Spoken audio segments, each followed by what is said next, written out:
Hello and welcome back to Learn Civil Easy. I am your teacher Haimanti, and today we are going to solve the Sewer Appurtenances MCQ practice paper together. Take out your attempt sheet, keep it next to you, and tick off each answer as we go. This paper has 15 multiple choice questions worth 1 mark each and 2 numerical problems worth 5 marks each for a total of 25 marks. I will read each question, give you the correct answer, and then explain the why behind it. The why is what an examiner wants you to remember. Let us begin. Question 1. The correct answer is B. 30 meters. CPHEEO gives 3 spacing slabs you must memorize. 30 meters for small sewers below 0.9 meter, 75 meters for medium sewers from 0.9 to 1.5 meters, and 150 meters for trunk sewers larger than 1.5 meters. Smaller sewers block more easily, so they need closer manholes. Question 2. The answer is C. 560 millimeters. Memorize this number 560. This is the IS 1726 specification for the clear opening of a standard cast iron manhole cover. Large enough for a worker in full personal protective equipment to descend, but small enough for one casting to span safely. Question 3. The answer is C. 600 millimeters. If the vertical drop between the incoming and outgoing sewers is less than 600 millimeters, the splash inside a standard manhole is tolerable. Above 600 millimeters, the falling sewage erodes the benching and splashes the worker. So we provide a vertical drop pipe outside the chamber with a rodding eye at the top to allow inlet sewer cleaning. Question 4. The answer is B. 1200 millimeters and 600 millimeters. The working chamber is 1200 millimeters in diameter with a minimum height of 1.8 meters, wide enough for a worker to stand and operate tools. The access shaft above is 600 millimeters, just wide enough for descent. A wide drum at the bottom, a narrow neck at the top. Question 5. The answer is C. 300 millimeters center to center. Step irons are 20 millimeter diameter mild steel rods embedded into the brick or RCC wall at 300 millimeters center to center. The first step must not be more than 450 millimeters below the cover so the worker can step in immediately. 200 or 250 is wasteful. 400 is unsafe. Question 6. The answer is C. 1 in 6. Benching is the sloping floor on either side of the half-round channel. The 1 in 6 slope is steep enough to drain spilled sewage back into the channel, but flat enough for a worker to stand on safely. Build it from cement mortar, 1:3. Question 7. The answer is C. A lamp hole is a vertical pipe, 150 to 300 millimeters in diameter, led down from ground level to the sewer crown.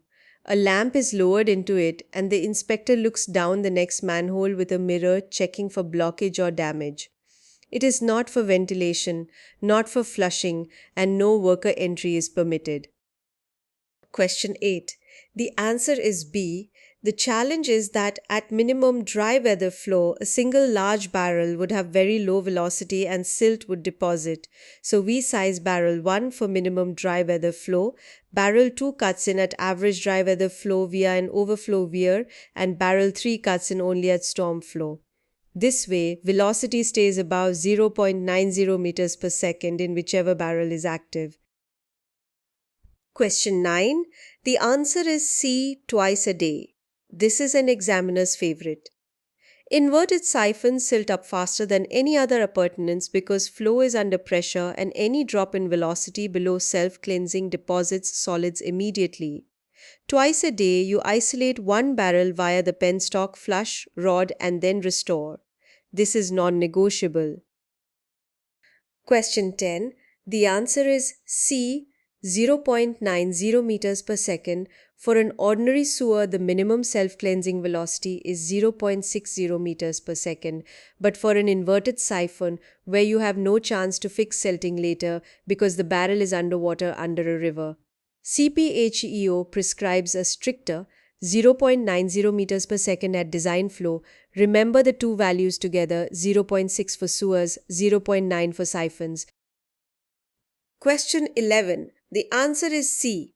At the head of a branch sewer, only a handful of houses contribute flow. Velocity stays below self-cleansing all day, so silt builds up. The flushing tank accumulates 200 to 400 liters slowly, then siphonically dumps it as a sudden wave that scours the silt downstream. You do not install it at junctions, treatment outlets, or trunk crowns; those already have enough flow. Question 12. The answer is C. 200 to 400 liters. The rule of thumb is about 1 liter of flush for every meter of branch sewer length. So a 300-meter branch needs roughly a 300-liter tank. 20 or 80 liters is too small to scour. 1,000 liters is wasteful and the cycle becomes too slow. Question 13. The answer is C. 75 millimeters. A water seal of at least 75 millimeters is what stops sewer gas from rising out of the street gully and stinking up the road.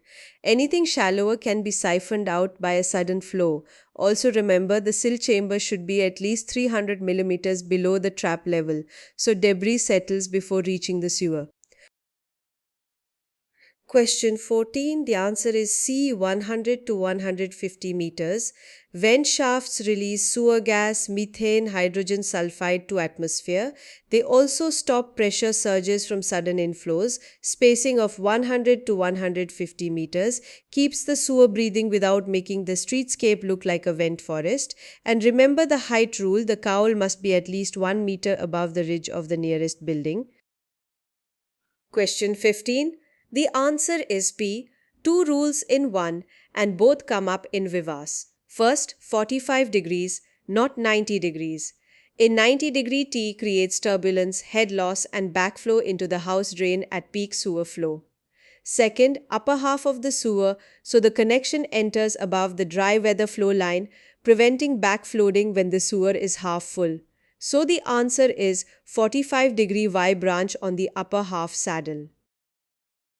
Numerical 16. We need to find the manhole count for a 750-meter straight road. Sewer diameter is 0.45 meters, which is less than 0.9. So it is a small sewer and the maximum spacing is 30 meters. Step 1. Number of gaps equals length divided by spacing. 750 divided by 30 equals 25 gaps. Step 2. Number of manholes equals gaps plus 1 equals 26 manholes. Step 3. Cover and frame cost equals 26 multiplied by 4,200 rupees equals 1,09,200 rupees. Step 4. Labor days equals 26 multiplied by 0.6 equals 15.6 labor days. Final answer: 26 manholes, 1,09,200 rupees and 15.6 labor days. Numerical 17. We need to check whether each barrel meets the minimum self-cleansing velocity of 0.90 meters per second. The formula is velocity equals discharge divided by area, where area equals pi d squared divided by 4. Barrel 1, diameter 0.30 meters, discharge 0.10 cubic meters per second, area is 0.0707 square meters, velocity is 1.41 meters per second, well above 0.9. Barrel 2, diameter 0.45 meters, discharge 0.25, area is 0.1590, velocity is 1.57 meters per second, satisfies. Barrel 3, diameter 0.75 meters, discharge 0.70, area is 0.4418. Velocity is 1.58 meters per second, satisfies. All three barrels exceed 0.90 meters per second. This is a sound design. Silting risk is low at each design stage. The velocities are remarkably close, which means the designer has graded the diameters so each barrel works near its optimum. A textbook example. That brings us to the end of the Sewer Appurtenances MCQ paper.